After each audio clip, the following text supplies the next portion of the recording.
Hi guys, Meg Moranis here. Welcome to our Mondays live where we go over questions from our private Facebook groups and our YouTube channel, and I share with you our workbook as we're going through it. And today we're going to start on page 39, which is week 3. I'll do that real after I get to these questions real quick. So again, you guys who are putting questions, posting them, thank you so much. It really helps me to know what to talk about, what to illuminate.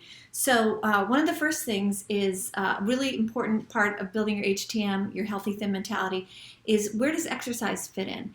And exercise in the exercise industry and dieting in the food industry and the weight loss industry are all kind of cut from the same cloth.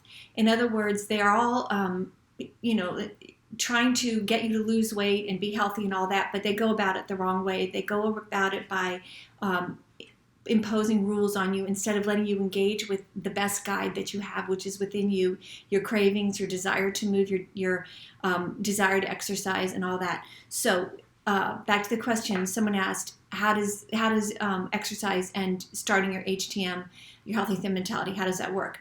Well, it's really easy and really great, and the principles are the same. When you're building your healthy thin mentality and you're relearning how to eat and how much and when and what, you're connecting with your intuition, with your Mother Nature given drives. And I know I say this all the time, but I can't say it enough because it's such a foreign concept now, which of course is crazy.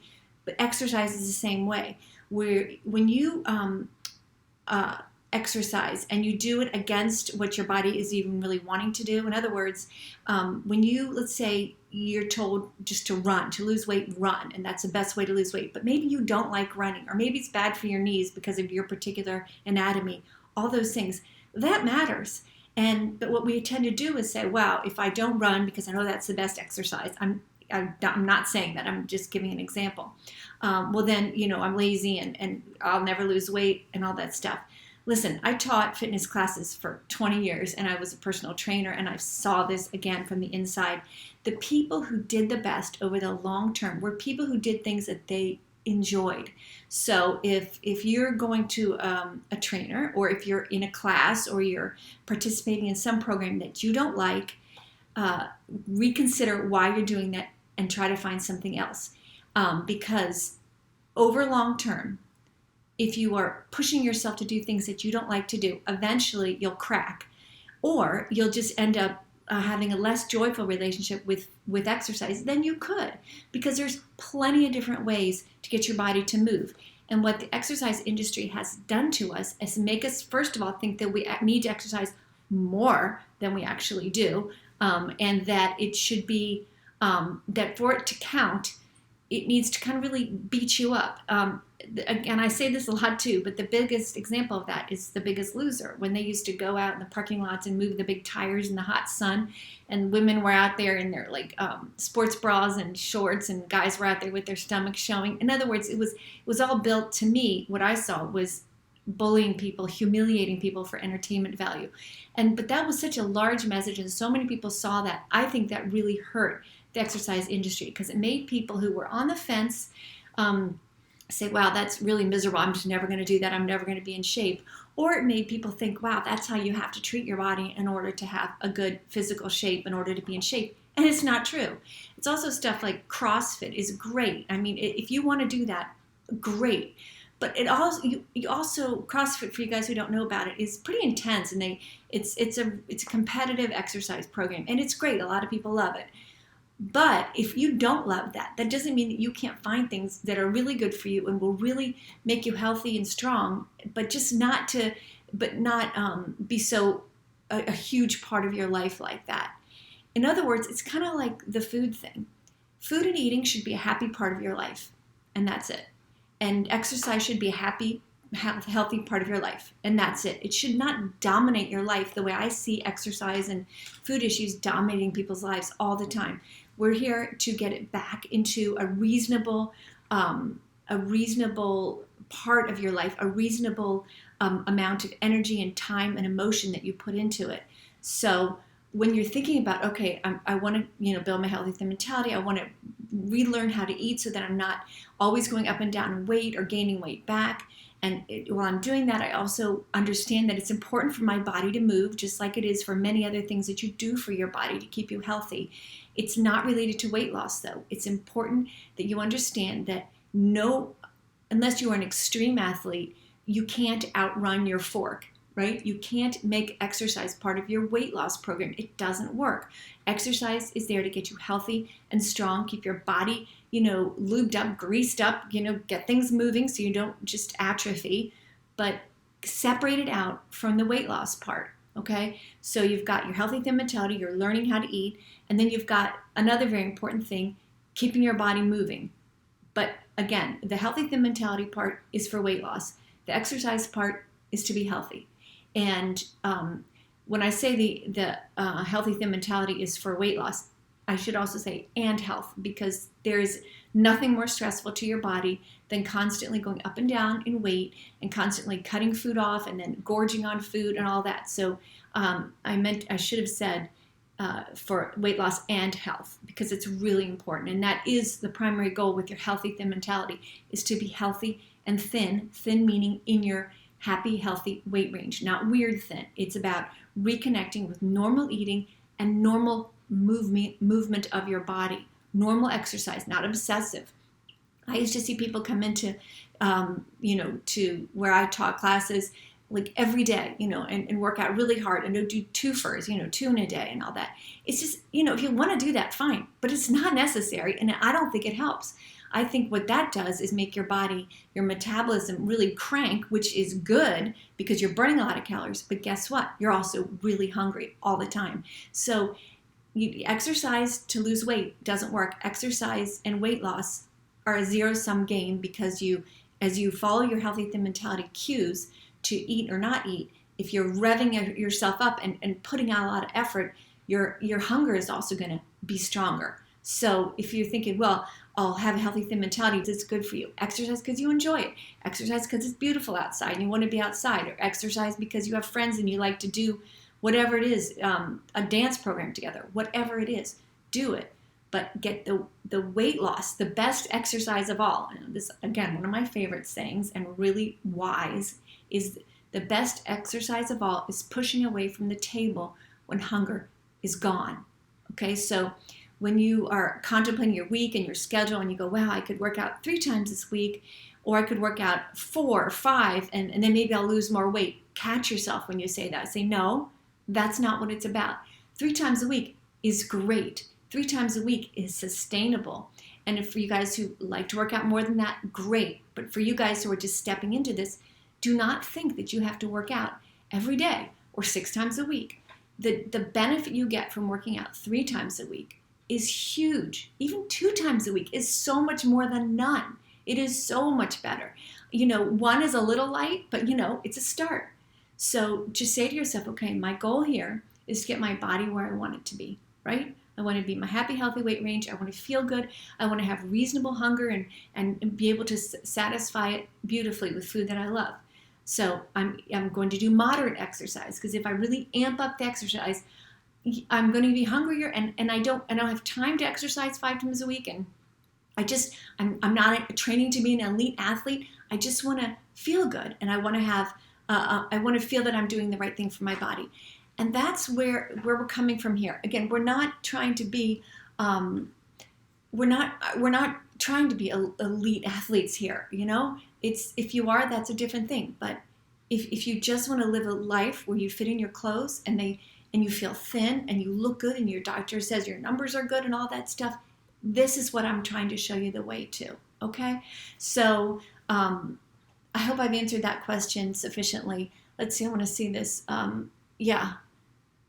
Ruth, thanks for going over exercise, working out, and metabolism. Yeah. You want to, it's so funny, because you don't just want to work out so you can eat more. That is so expensive, time-wise, energy-wise, everything-wise. What is the point? So if you work out, and let's say you go on the elliptical, and it says, oh, I burned 350 calories. Okay, so you get to go have some more food because of that. Well, you've just spent 45 minutes of your life to eat this much more food. What is the point there? Well, it's good for your heart. Okay, it is. But if you already did that 3 times a week, is the 4th time a week really going to put you over the edge? I don't think so. This is from my experience working in this industry for a long time, is that it's much healthier and happier and better for your heart, your mind, your soul, your lifestyle, your family, everything, if you're reasonable about exercise and don't go overboard. Another thing is, over time, all that kind of wear and tear on your joints comes back and bites you. And I'm pro-exercise. Believe me, I exercise. I'm pro-exercise. But overdoing it, I'm not for. I'm for calm, reasonable approach to exercise, things that you like to do. So it's not drudgery. And you have to work that into your life. And you, just as you learn how to eat for you, you also learn what exercise works for you. And if you find yourself doing things like, well, if I say I'm going to just work out twice a week at a gym, and then I'm going to do one little simple stretching thing at home every week, that's 3 things a week, and I feel like I can handle that. Do that and see how it feels. You might just be like, okay, wow, that's great. I'm looking good. I'm feeling good. And that's all I need. I don't need to go to the gym every day and make a big ordeal about it. Fit it into your life. And again, bring back that statement in your head that I said a few minutes ago, because it's so powerful. The best exercise of all is pushing away from the table when hunger is gone. That's the kind of exercise that leads to weight loss. Okay? Next question. Nighttime eating. And I'm so sorry, I meant to do this one last week. But okay, so we had a person in our private Facebook group talk about, okay, why is nighttime eating so hard? I mean, she says she does well in the day, then at night, too much. Okay, so when you are experiencing nighttime binging, I think there's 2 things that could be getting in your way. One is that if you just came off of a diet or years of being a dieter, your body's adjusting and you have to kind of ride through those urges and those bingy feelings that come. And sometimes they just come at night because we're not doing anything at night and we notice them more. And you could be getting those feelings in the day as well, but just not notice them. But the bigger issue, which I've seen, is that when you're a dieter, you tend to look at your day and, okay, let's say you're on a calorie diet, just for the ease of conversation here. Let's say you're saying, I'm eating 1,200 calories a day. So I'm going to eat 200 for breakfast and have a snack for 100 calories at 11, and then I'm going to eat lunch for 300 calories, so that's 600 calories, and so then I'll have 600 calories to eat at night, or whatever it is. So, and you end up doing that because you don't want to spend all your calories during the day, because then you'll have nothing at night. But what that does is, in general, and this definitely happened to me, and I've heard it with a lot of other people as well, when you undereat during the day so you can save those calories at night, by the time you get to the night, you're in a state of like, panic is a little bit strong, but bingy feelings of like, oh, I'm so hungry right now, because you underate throughout the day. And that is what leads to, I think, binging for a lot of people, in that they, their bodies are sending them big messages to eat more, eat more, eat more, because of the less food that was eaten, the under eating that occurred during the day. And again, that's a mindset, I believe, that where people think that, okay, if I just save these calories for later, then I'll be good all day, then I'll have 600 calories at night, and that should be plenty. But if you've been hungry all day and just minimally eaten, and it makes you binge at night. Conversely, and I noticed this very soon into building my healthy thin mentality, very soon, is that in the day when I satisfied my hunger appropriately, like I fully satisfied it, I don't mean that I got over full, but I fully satisfied, eating at night just became so different. There was no urgency anymore. There were no bingy feelings at night anymore, because I wasn't holding out all day long waiting for evening to come so I could eat. When I was hungry during the day, I ate. And for me, I've said this 1,000 times, but I'm not a big time morning eater.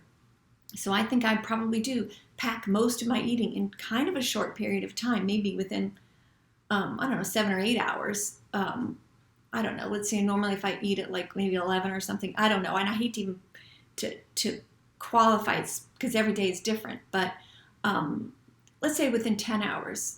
So I'm going for a long period of time without eating, which turns out that's what all the intermittent fasting people say to do. But I'm not doing it because that's what they're saying to do. No one's telling me. I'm just noticing when I'm hungry. And I noticed that early on, again, when I became a healthy thin mentality person, that the nighttime eating is just not an issue at all. And it used to be an enormous issue, which I know it is for a lot of you guys, that you just at nighttime you just okay, I can't stop eating, and that's a terrible feeling. And it's born out of undereating during the day, and also born out of just coming off of a diet mentality. So you got to get through that. You got to get through that. And how you get through that is just keep saying to yourself, this is normal. What I'm doing is normal. I'm hungry and I'm eating, and I'm not going to judge myself. I'm not going to berate myself for being hungry, because if you're hungry, and that's your body talking to you. And even if you're heavy, you need nutrients, you need to eat. So just calmly try to ride that neutral wave when hunger blooms and you eat, and you bring yourself down to just, okay, I feel good. I can go on with my day. That's where you want to be. And you want to stay there, and you want to relax and do whatever it is you need to do. And when you feel hunger coming back, you want to say, yay, I get to eat again soon. I'm going to wait and make sure I'm hungry, and then I'm going to eat something fantastic, and then I'm going to get on with my day again, knowing that, you know what, I get to eat several times a day. So it's delightful, it's joyful, it's not punishing. So, okay, another really great question, and one that we've talked about before, which is fine, is alcohol. And someone wrote that they were doing great with their healthy thin mentality, and then they had some alcohol this past weekend or last weekend, whatever the question was, and then she ended up binging, and oh gosh, what are you going to do? So here's my advice. I enjoy alcohol moderately, and when I was a dieter, if I had alcohol, I definitely binged, because it was like, okay, it was kind of a subconscious thing, just, okay, you've had a glass of wine, eat whatever you want because you're going to go on a diet. And it was just too hard. The willpower just left. Promise you guys, with your healthy thin mentality, even alcohol will not push you to eat, because alcohol brings out things that are buried within you sometimes, and so, but if it's not in you because you really are living a healthy thin mentality life, that urge to binge on food when you're drinking, again, which I completely empathize with, completely happened to me, it goes away. It goes away because it's not this subconscious vibe anymore of, oh wow, she's having a drink. Now I'm going to really send some strong hunger signals, because I know if she wasn't having a drink that she wouldn't allow herself to eat this. This is a teenager within you talking. That's how I refer to it. So if you have come to a better relationship with food and eating, where you don't punish yourself with food and you don't reward yourself with food is just a lovely part of your life that you get to enjoy when you're hungry. All these other diet mentality issues fade away, and that's where you want to get. And if you say, yeah, well, I'm just starting to do this, how do I handle it now?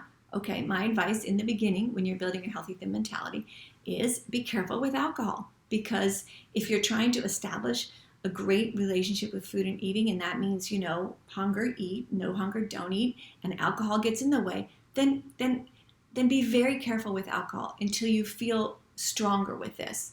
But if you enjoy it, you need to know that it's absolutely compatible. Just like if you think of people in 100 years ago would drink wine or beer or whatever and eat and enjoy it, and they weren't all heavy.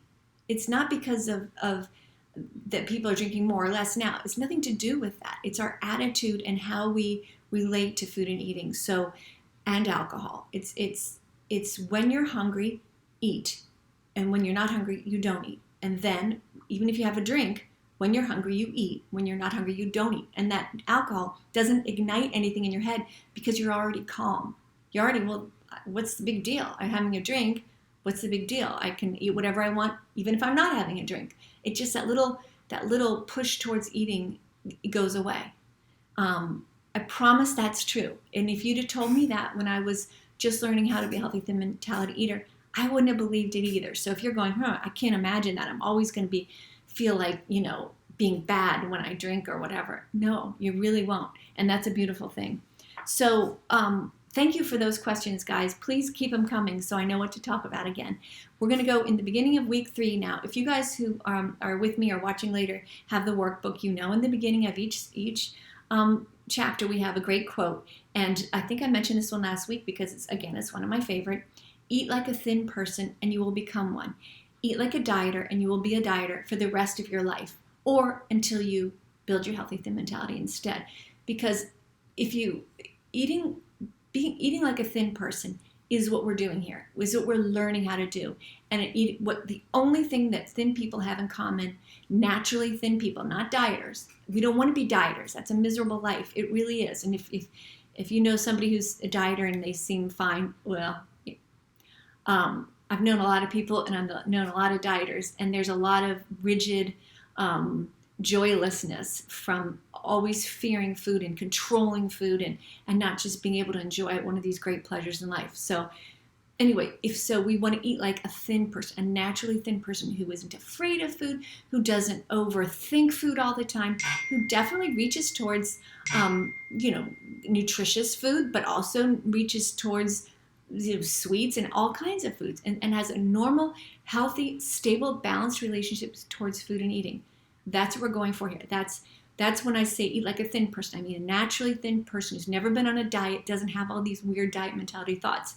Now I certainly have, but you can train yourself out of it. So when you behave like a naturally thin person, you develop your healthy thin mentality and you replace that diet mentality that has been cursing you or really sabotaging you since the first time you ever went on a diet.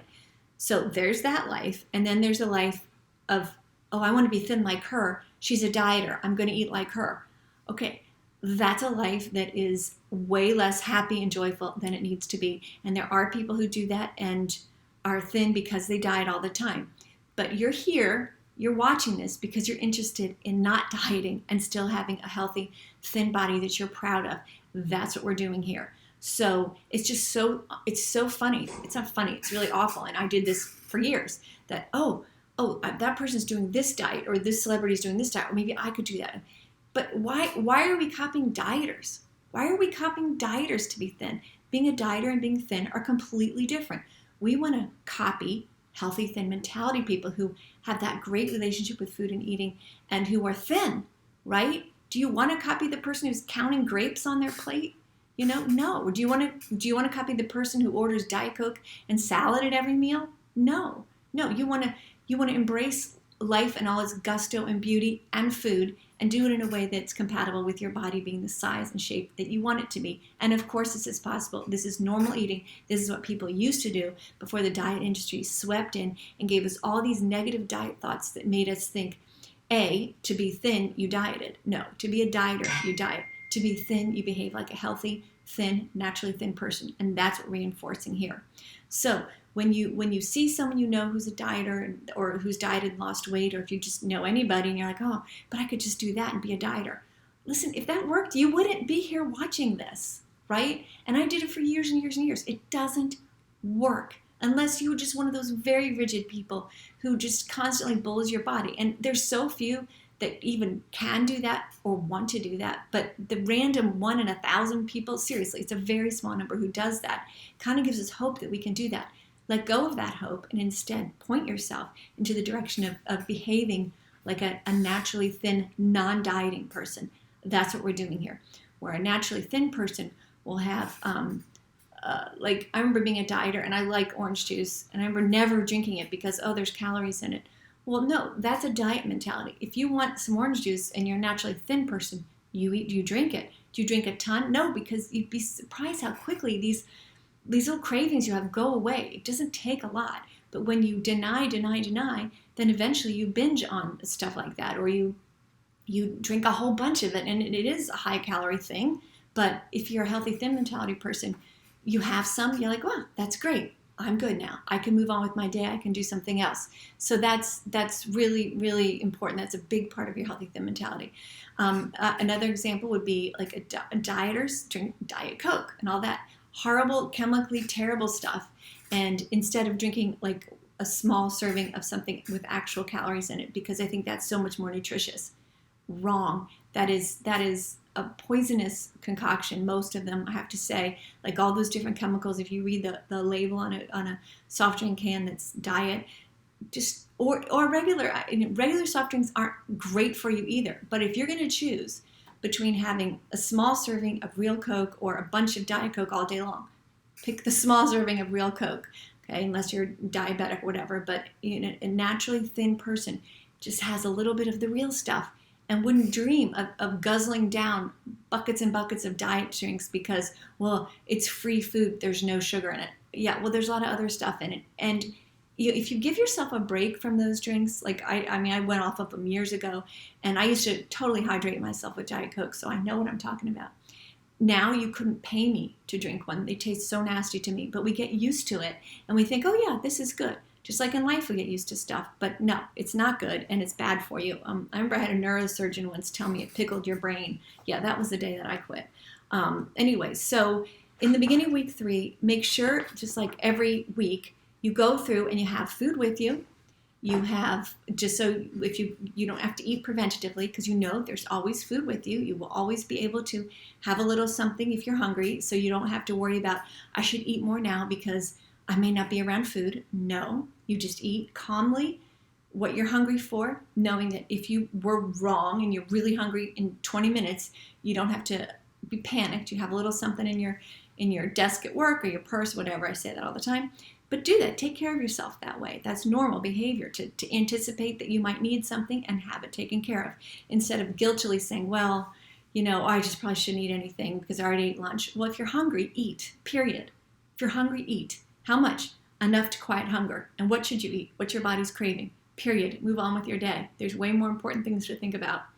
Make sure that if you want more reinforcement and you want to hear other people talk about this journey, go on our Diets Are Fattening Facebook groups, and then use a mantra or something, put it on your phone, put it on your mirror to keep connected to the wisdom of this. So I'm going to go through week 3, exercise 1. One of the most important aspects of building your healthy mentality is to understand how dieting disconnects you from your body. So I've got a few sentences that I want you to finish. When I was hungry and my diet told me not to eat, I felt blah. When I wanted some fruit when I was dieting, but fruit was not allowed, I felt blah. When I was hungry before bed, but I had already eaten all my calories for the day, I felt When my diet told me to eat 5 small meals a day, but I don't like eating that way, I felt When I wanted to eat something specific for lunch, but my diet said that I should be eating something else, I'm being told to ignore your body's voice. So then I have written in bold here because it's really important on page 42. Dieting disconnects you from the greatest wisdom you will ever have, the wisdom that lies within you, the wisdom Mother Nature poured into each of us. So all those signals that your body is sending you, your diet is telling you to ignore. You want fruit? Nope. I remember being a long time ago on the Scarsdale diet when fruit, you can't have fruit. Fruit's great. It's a wonderful food. I love fruit. And just no fruit. Why? Because you're trying to get yourself into ketosis. Why? So you could literally just constantly be losing water weight, and that's what ketosis is, and it's rapid weight loss, and then it's rapid rebound weight gain. But when you have sugar or something, it stops ketosis. So those little gimmicky things, you lose a lot of weight with ketosis, and you gain a lot of weight back. So it's foolish. But all these things that disconnect you from that voice, from your cravings, that's where trouble starts. As soon as you start disconnecting from yourself, then you have to rely on outside channels to know what to eat and when and how much. Do animals do that in the wild? No, they know what to eat. How do they know? Because they listen to instinct. Why don't we respect our instincts? Are our instincts not as good? Well, yes, they are, guys. Yes, they absolutely are. And we need to trust them. So all this results in this disconnect is that your first diet leads to many diets. I don't know anyone, not even close, to who did one diet, lost weight, and kept it off, and that was that. I don't know anybody like that. Do you? Look around. Do you know anybody? No. You know the story. You go on a diet, you lose weight. The first time it's easy because the first time your body doesn't know what's going on, and it sheds weight, and then when you stop your diet, it all comes back, and it may take a month, it may take a year, but the weight comes back. That's why in the first chapter in this workbook, we go through a real honest look at our own personal history as dieters. So that's really important that you see that you don't just say, well, no, dieting works because remember that time I lost weight. Well, yeah, remember that time you lost weight? What happened afterwards? What happened afterwards? You say, well, that's me. I was lazy, or I broke the diet. It's my fault. No, it's not. And I'm not a victim type person, but no, it's not. You're working in a paradigm that doesn't work. When you lose weight, your body goes on high alarm, high alert, and pushes you to eat more. It changes your relationship with food physically, and emotionally. And when that happens, you are no match for those cravings that come busting back at you. Look at all the people who are on all the celebrities who've gained weight back, or The Biggest Loser, all those shows. Now, if you follow some celebrity who has lost weight and kept it off, that's not a realistic or reasonable path to follow, because A, many of those celebrities lie about how they lose weight, and B, you don't know what they're doing to keep it off. You don't know. They may have a trainer living in their house making, specific meals and slapping them on the hand if they reach for something. Well, that's not a normal life. So don't compare yourself to that. But we do that, and then we see that one celebrity or whoever you admire, and well, if they can do it, then I can do it. Well, they have their livelihood based on maybe how they look. It's not reasonable for us to follow that. It is not reasonable. What is reasonable? For us not to try to be some weird skinny weight, but to be in your happy, healthy weight range where you are happy with your weight, and having a normal, healthy relationship with food and eating, where when you're hungry, you eat, when you're not hungry, you don't, and you exercise in a moderate way to keep yourself moving and feeling good. You feel strong. That's what we're trying to do, instead of having a diet mentality where when you eat, you feel bad. When you don't eat, you feel good about not eating, but then later on you binge. And again, if you're here and you're going, well, that's not me. Well, okay, then this message may not be for you. This message is for people who have dieted over the years and have never kept it off, who are constantly dieting to try to manage their weight. And that's not what you need to do. That is unnecessary. That's what I'm trying to tell you. That is unnecessary, and it's no fun. Instead, build your healthy, thin mentality where food is a normal, happy part of your life. So when I say your diet leads to many diets, there's two ways this happens. One, your body acclimates to your diet by requiring less calories, for sure. I mean, is that what you want? You go on a diet and then your metabolism drops so you can eat less later on after the diet? No.